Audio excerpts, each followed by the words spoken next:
मैं सुधीर कुमार अपने चैनल पर आप लोगों का स्वागत करता हूं और आज मैं आप लोगों से चर्चा करने के लिए आया अष्टांग हृदय के अध्याय, जिसमें महर्षि भागवत जी ने बताया है कि हमें अपने भोजन करने का जो तरीका है वो बतलाया है। इन्होंने एक सूत्र लिखा है। इस सूत्र का जो सूत्र बताया है उन्होंने कहा है, अनेक कुछो वंशु पानी एकम प्रपूर्यति आश्रयं पवनादीनम चतुर्थवम वशिष्यति। अर्थात हमें भागवत जी कहते हैं कि हमें अपने भोजन करने से पहले हमें अपने आमाशय को 4 भागों में विभाजित करना है। अब वो कौन कौन से भाग हैं? महर्षि भागवत जी कहते हैं कि हमें प्रथम भाग में और द्वितीय भाग में उसको दाल भात रोटी से भर लेना है, जिसमें सब्जी हो गया, दाल हो गया, तरकारी हो गया, रोटी हो गया, भात हो गया। 2 भाग हमने अपने भर लिए। और तीसरा भाग में जल, कांजी, मट्ठा, दूध, दही, 3 भाग में हमने उसको लिक्विड से भर लिया। और चौथा भाग जो है उसको हमको खाली छोड़ना है। क्यों खाली छोड़ना है? क्योंकि जो चतुर्थ भाग है, हमको खाना खाने के बाद हमारे शरीर में जो क्रिया होती है वात पित्त कफ, उस वात पित्त कफ तीनों की क्रिया के लिए भागवत जी कहते हैं हमें चतुर्थम शेष्यते, अर्थात हमें चौथा जो स्थान है अपने आमाशय का उसको खाली छोड़ना है, ताकि हमारे शरीर में जो क्रियाएं होंगी, जो वात पित्त का जो क्रिया चलेगी, उसके लिए हमको अपना आमाशय 3 भाग भरना है, चौथा शेष छोड़ना है। हमारे महर्षि भागवत जी कहते हैं कि मात्रा च आहार राशि, सही मात्रा ही आहार की राशि है। अर्थात भागवत जी कहते हैं कि अति मात्रम पुनः सर्वनाशु दोषानाम प्रकोप्यते, अर्थात अधिक मात्रा में किया गया भोजन हमारे वात पित्त कफ को प्रकोपित कर देता है, जिससे हमारे शरीर में बीमारियां उत्पन्न होती हैं और हमको बीमार बनाती हैं। आयुर्वेद 3 सिद्धांत पर ही चलता है, वात पित्त और कफ।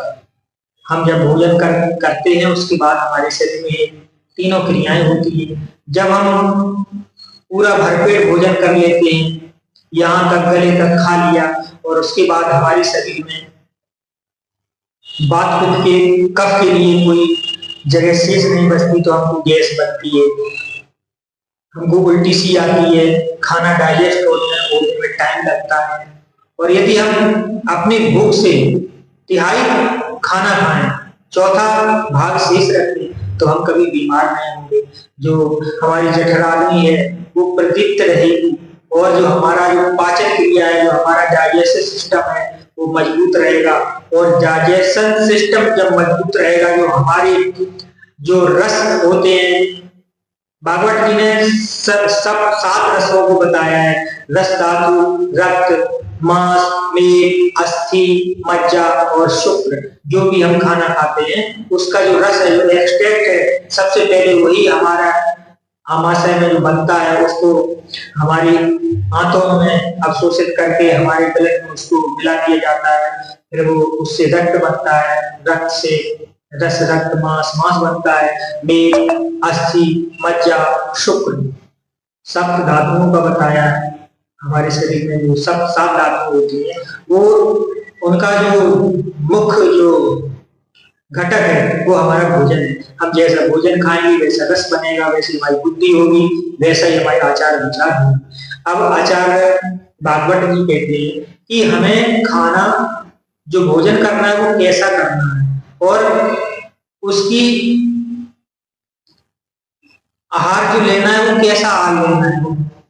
तो भागवत जी कहते हैं हमें उचित समय पर ही खाना खाना है, अर्थात जब हमको भूख लगी हो तभी हम खाना खाएं। कुछ लोग क्या करते हैं कि अभी जैसे हमने भोजन किया है और कहीं गए, कुछ हमको मिल गया तो हमने वो भी खा लिया।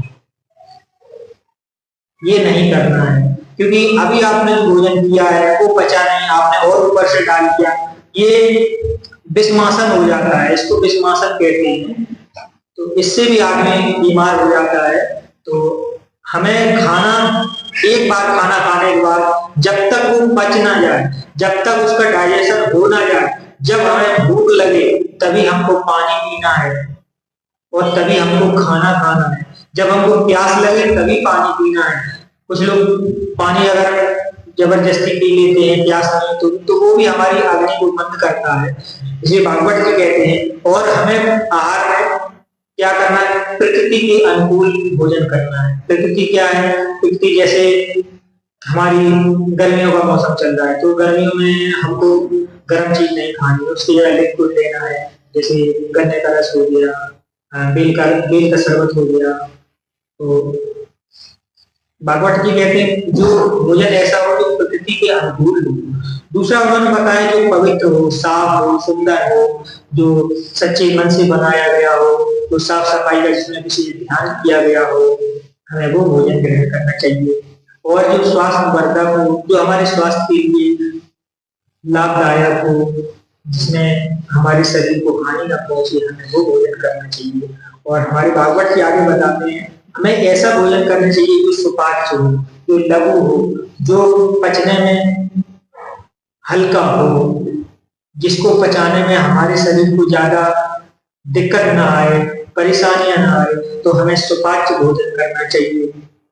और हमें अपने जो भोजन ऐसा हो जिसमें 6 रसों का मिश्रण हो, जिसमें 6 रस हो। रस हमारे आचार्य ने बताए हैं मधुर, तिक्त, लवण, कसाय।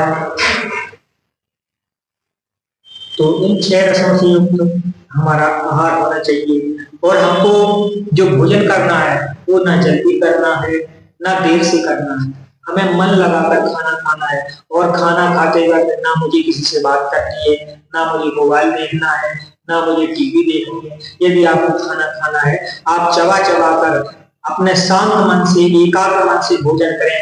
वो खाया हुआ भोजन हमारे शरीर को लगता है और हमारे शरीर में वो भोजन अमृत के समान होता है। कलह किया हुआ भोजन कभी भी हमारे शरीर को नहीं लगता। हमेशा एक बात याद रखना, हमारे ऋषियों मुनियों ने जो बताया है, जो हमारे आचार्यों ने बताया है, वो गलत नहीं है। आप उन पर अमल करें, आप आयुर्वेद को जानें और उस प्रकार से भोजन करें ताकि बीमारियों से बच सके, लंबी आयु को जी सके। अब भागवत जी कहते हैं कि हमें कौन सा खाना नहीं खाना चाहिए, जो खाने योग्य हो वो तो बताया। और हमारी भागवत जी ने ये भी बताया कि हमें ऐसा कौन सा भोजन है जो हमें नहीं खाना चाहिए, जो हमारे स्वास्थ्य के लिए हानिकारक हो, जो हमें बीमार बना दे, जो हमारे बाद कुछ कमियों दोषों को कुपित कर दे। ऐसे भोजन को नहीं करना चाहिए। आचार्य भागवत जी कहते हैं, उन्होंने एक सूत्र लिखा है, भोजनम तृणकेशादि जुष्टम मुसड़ी कृतम पुनः शाकावरम तिष्ठ भूयश्च मृत्युवलम ये त्यजते। अर्थात जिस भोजन में तिनके पड़े हों, बाल पड़े हों और मक्खी पड़ी हो, उस भोजन को स्वीकार नहीं करना चाहिए, उसको नहीं खाना चाहिए। वो भोजन हमारे योग नहीं बताया है हमारे आचार्यों ने। और जिस भोजन को कोई लांग जाता है या उस भोजन में लात लग जाती है, उस भोजन को हमें ग्रहण नहीं करना चाहिए, वो भोजन भी हमारे लिए हितकर नहीं होगा। आचार्य भागवत जी कहते हैं, और जो भोजन गर्म किया गया हो और ठंडा जो भोजन है, जैसे कुछ लोगों ने क्या करते हैं, फ्रिज का रखा हुआ जो भोजन है उसको गर्म किया और खा लिया, ये भागवत जी कहते हैं ये भोजन नहीं करना चाहिए। गर्म किया गया भोजन हमारे लिए नुकसानदायक होता है, हमारे लिए अहितकर होता है, हमारे स्वास्थ्य को बिगाड़ने वाला होता है। जब भी आप कोई भोजन करें वो ताजा बना हुआ और अत्यधिक गर्म भोजन भी नहीं करना है। हल्का नॉर्मल खाना हमको अपने खाना है, जो सात्विक हो, जो पौष्टिक हो, जिसमें 6 रसों का मिश्रण हो, जिसमें लघु हो, सुपाच्य हो, हमें ऐसा भोजन करना चाहिए। और हमें अत्यधिक नमक पड़ा हो जिस भोजन में, वो भोजन भी नहीं करना चाहिए। ये भोजन हमारे लिए विष के समान है। और भोजन करने से पहले और भोजन करने के बाद महर्षि भागवत जी ने बताया है कि हमको पानी कब पीना है। कुछ लोग क्या करते हैं, भोजन किया, भोजन करने के बाद गट पानी पी गए। पानी ना तो आप पहले पिए और ना ही आप बाद में। भागवत जी कहते हैं कि यदि आपने भोजन करने से पहले पानी पी लिया तो हमारी जो जठराग्नि है वो मंद हो जाएगी और हम जो भोजन करेंगे वो पचेगा नहीं, वो हमारे तीनों दोषों को कुपित करके हमें बीमार बना देगा। और यदि हम भोजन करने के बाद में अगर हम पानी पीते हैं तो वो भी जो जठराग्नि है, हमारे खाना खाने के बाद जो तीनों क्रियाएं होती है वात कफ की, उसको भी वो दोष, जो तीनों दोष है उनको वो कुपित कर देता है, अग्नि को बंद कर देता है। इसलिए भागवत जी ने कहा है यदि हम भोजन करें तो हमें भोजन के मध्य में यदि हमको पानी पीना तो घूंट घूंट करके हमको पानी पीना है। एकदम उसमें वो पानी अमृत के समान होता है। भोजन के पहले पिया गया पानी विष के समान होता है और भोजन के बाद पिया गया पानी भी विष के समान होता है। हम जब भी भोजन करें तो ना हमें पहले पानी पीना है ना बाद में पीना है। हाँ, अब पानी पीना कब है, हमको पानी जब पीना है जैसे हमने खाना खा लिया उसके 1-1.5 घंटे बाद हमको प्यास लगेगी, क्योंकि हमारे शरीर में जो अग्नि है वो खाना को डाइजेस्ट करेगी। डाइजेस्ट करने के बाद 1-1.5 घंटे बाद हमको पानी प्यास का अनुभव होगा, तब हमको पानी पीना है। वो पानी भी अमृत के समान होगा। हमें भोजन के पहले और भोजन के बाद में पानी नहीं पीना है, और अगर पीना है तो भोजन के मध्य में घूंट घूंट करके वो पानी पीना जो अमृत के समान होता है। तो आज के लिए बस इतना ही। अगर मुझसे कोई गलती हो तो मुझे क्षमा करना। मैं सभी को प्रणाम करता हूँ।